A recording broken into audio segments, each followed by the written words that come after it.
This podcast is brought to you by Healthy Children.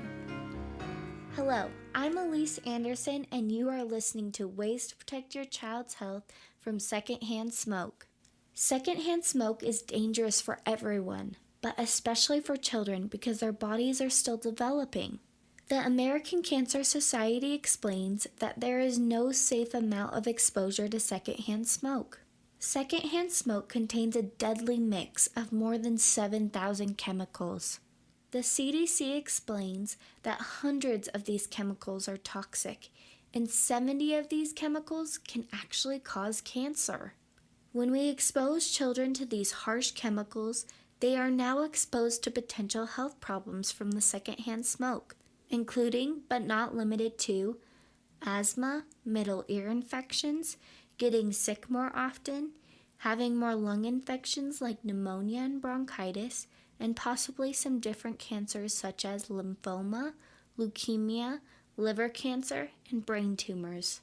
We will now hear from Carol from Indianapolis, Indiana, that will share a story about how a little boy got sick from secondhand smoke exposure. I am an elementary school nurse in a low-income area. One of my students just had surgery to clean up the massive middle ear infection that ate away most of his middle ear structures. This was due to secondhand smoke exposure in his home. It is important to take the smoke away from children's developing bodies, or else they could suffer from a variety of health problems. Thank you for sharing, Carol. So the question is, how can we prevent children, like the little boy at Carol's school, from being exposed to secondhand smoke?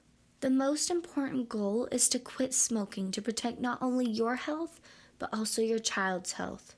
If you cannot quit smoking at this time, then have a goal to keep your home and car a smoke-free environment.